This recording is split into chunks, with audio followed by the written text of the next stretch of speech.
Jesucristo, el Verbo viviente, es el único medio de salvación. Él es el centro del pensamiento de nuestra vida, la fuente y la autoridad de la doctrina. El principal propósito de la vida de Cristo fue la obediencia a los mandamientos, exaltando la ley de Dios como un reflejo de su carácter. El principal mensaje a ser predicado en el mundo, basado en Apocalipsis 14, está representado por 3 ángeles llevando el Evangelio eterno al mundo entero. Este mensaje se basa en los encantos inigualables de Cristo y declara que la hora del juicio ha llegado y llama a obedecer los mandamientos de Dios. Mediante su palabra, Dios ha comunicado a los hombres el conocimiento necesario para la salvación. Las Santas Escrituras deben ser aceptadas como dotadas de autoridad absoluta y como revelación infalible de su voluntad. Y aunque el canon de las Escrituras inspiradas está cerrado, el Espíritu Santo continúa iluminando, amonestando y confortando al pueblo de Dios a través del testimonio de Jesús, el Espíritu de profecía. El camino a la vida se traza a través de un camino angosto que debe ser recorrido con confianza a las promesas que Dios dejó a hombres y mujeres fieles que dedicaron sus vidas hasta la muerte por el Evangelio eterno.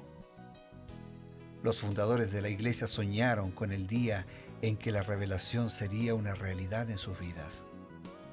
Miraron con los ojos de la fe a aquel día glorioso cuando finalmente la promesa sería cumplida en la venida magistral de Jesucristo a esta tierra para recompensar a cada uno según sea su obra.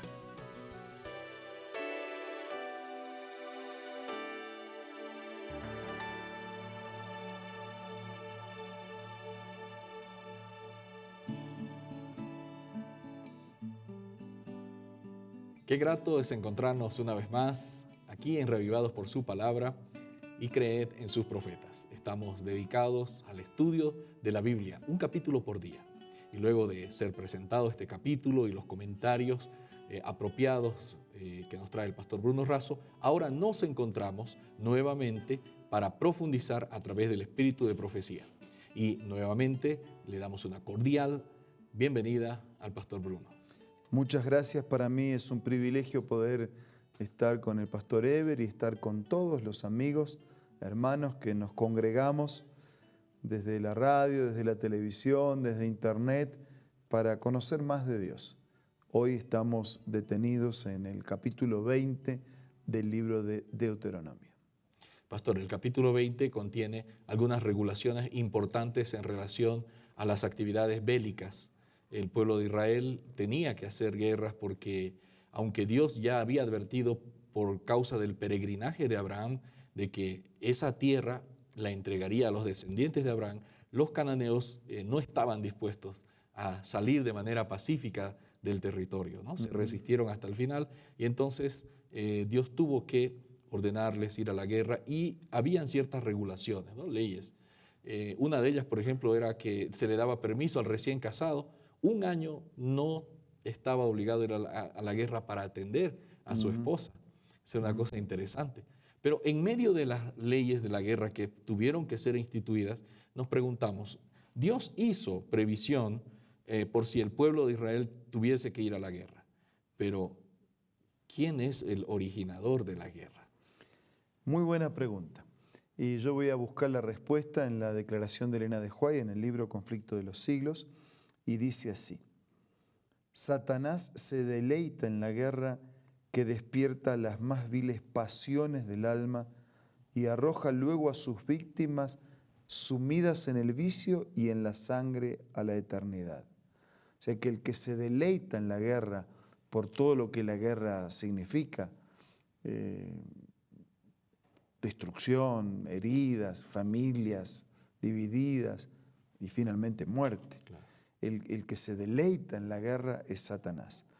Su objeto consiste en hostigar a las naciones a hacerse mutuamente la guerra, pues de este modo puede distraer los espíritus de los hombres de la obra de preparación necesaria para subsistir en el día del Señor. Así que quien está detrás de la guerra es Satanás. Claro. Y lo hace para que la gente preocupada, afligida, angustiada, temerosa o con consecuencias de la guerra pueda distraerse de lo esencial, que es entender que esta es una vida de paso, preparatoria para una vida para la eternidad. Dios no creó la guerra, porque la guerra es el resultado del pecado. Dios no creó el pecado. El pecado es la consecuencia de una elección voluntaria y caprichosa de parte de la criatura que se separa de Dios. Esa separación de Dios se llama pecado en la Biblia. Unidos a Dios hay vida. Separados de Dios cosechamos todas las consecuencias del pecado, que van desde la aflicción, la angustia, el temor, la enfermedad, la miseria, la muerte, las catástrofes y la destrucción. Dios no creó nada que tenga que ver con el pecado. Al contrario, cuando la Biblia resume el plan de Dios, Él dice que Él vino a deshacer las obras del diablo. Las obras del diablo. O sea, el pecado, la guerra, es la obra del diablo. Y el Señor vino a deshacer, a terminar con todo lo que tenga que ver con el pecado. Quiere decir que este espíritu belicoso que se nota en el ser humano desde el principio, desde los tiempos remotos, con ganas de combatir, con ganas de luchar, de pelear con el prójimo, que se manifestó en Caín y después ya en la organización de los diferentes pueblos y naciones, y se ven muchas guerras y mucho derramamiento de sangre, definitivamente no era la voluntad de Dios. No era la voluntad de Dios. Es la acción deliberada de alguien que vive una vida de pecado, independiente de Dios, y que acepta, es hostigado por el enemigo, cede a sus seducciones y se deja usar como una herramienta en hacer el mal. Bien, dejamos de lado un momento este asunto de la guerra y nos concentramos en los últimos versículos del capítulo, pastor. Allí se inserta algunas normas para el cuidado de la naturaleza, aún en medio de las situaciones de guerra. ¿Cómo amplía Elena White este detalle sobre el cuidado que Dios tiene por la naturaleza? En el libro La conducción del niño hay una declaración que yo quiero poner a comprensión delante de todos nosotros.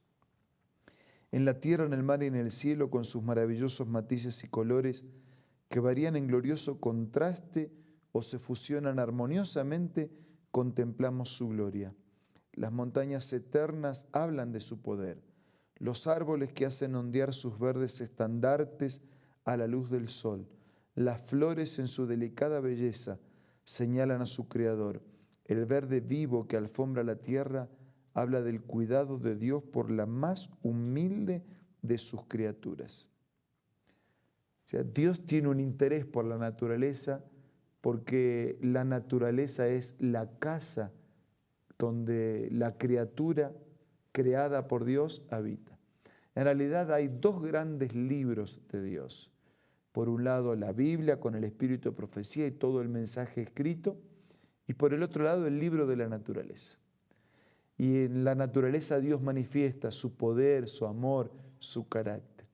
A pesar de que la naturaleza hoy se encuentra lesionada, lastimada por la carga y por las consecuencias del pecado, todavía nos sigue hablando del amor, de la perfección, del cuidado, del interés que Dios tiene en favor de sus criaturas. Y hay algo más, Pastor Eber. Cuando Dios creó todas las cosas, vamos al Génesis y vemos aquella semana inicial de la creación, fue creando todo, ¿no? Dice claro, que un mundo perfecto. Un mundo perfecto. Cuando resumió lo que había hecho, dice que todo era bueno y bueno en gran manera. Y entonces dice que Dios creó la luz, que Dios creó la expansión, creó los cielos, que Dios creó los vegetales, que Dios creó los animales, las aves, los peces, que Dios creó al ser humano. Y es interesante que después que creó todo, ahí crea al ser humano. Claro. O sea, el ser humano aparece cuando ya la mesa está servida. Y pensar que hoy el ser humano se cree dueño de todo, ¿no? El ser humano aparece cuando ya estaba todo hecho. Dios lo hizo para que lo disfrutemos, para que lo aprovechemos, para que lo cuidemos. Nos preparó una casa maravillosa que el pecado y nosotros mismos como pecadores venimos lesionando y deteriorando. Pero a pesar de la mancha del pecado, todavía necesitamos cuidarla y en el buen sentido aprovecharnos de ella, de la naturaleza que Dios creó para nuestro propio bienestar. Alguna vez me ha tocado así acompañar situaciones especiales, por cenizas, por ejemplo, ¿no? De volcanes. Y cuando uno mira esos cuadros así que de colores, ¿no? De colores por el agua, por las montañas, por las flores, por los frutos, cuando uno ve de ceniza así, todo se pone gris, ¿no? Lo que era colorido, brillante, perfumado, saludable, todo se pone gris. Y yo pienso así que Dios hizo un mundo en colores y el pecado, el enemigo le tiró cenizas. Pero el Señor va a venir para limpiar este mundo de la ceniza del pecado y hacerlo nuevamente de todos los colores. Qué lindo cuadro que nos ha pintado Pastor Bruno. Nosotros no vamos a vivir para siempre en este mundo ensombrecido por el pecado. Las cenizas que cubren ahora un día van a cambiar por la acción maravillosa de Dios. Con este pensamiento en mente, tenemos un consejo importante. Enseguida retornamos.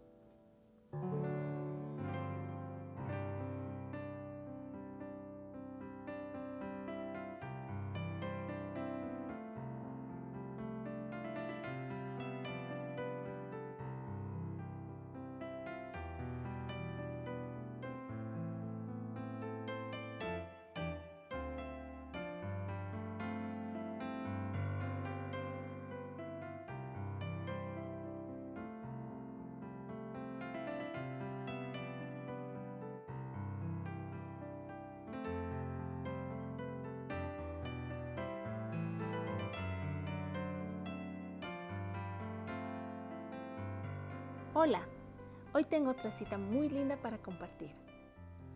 El Dios del cielo luchó consigo mismo entre dejar que el hombre culpable pereciera o entregar a su cariñoso Hijo para que muriese por la raza humana. Los ángeles estaban tan interesados en la salvación del hombre que entre ellos se podía haber encontrado a quienes habrían renunciado a su gloria y dado su vida por el hombre que perece. Pero, dijo el ángel, eso no serviría de nada. La transgresión era tan enorme que la vida de un ángel no podía pagar la deuda. Únicamente la muerte e intercesión de su Hijo podía pagar la deuda y salvar al hombre perdido de la tristeza y la miseria sin esperanza. Qué linda cita, ¿verdad? Esta tú la puedes encontrar en este libro maravilloso, Primeros Escritos, escritos por Elena G. de White. Puedes descargar esta aplicación ingresando al App Store o al Play Store, buscando Elena G. de White.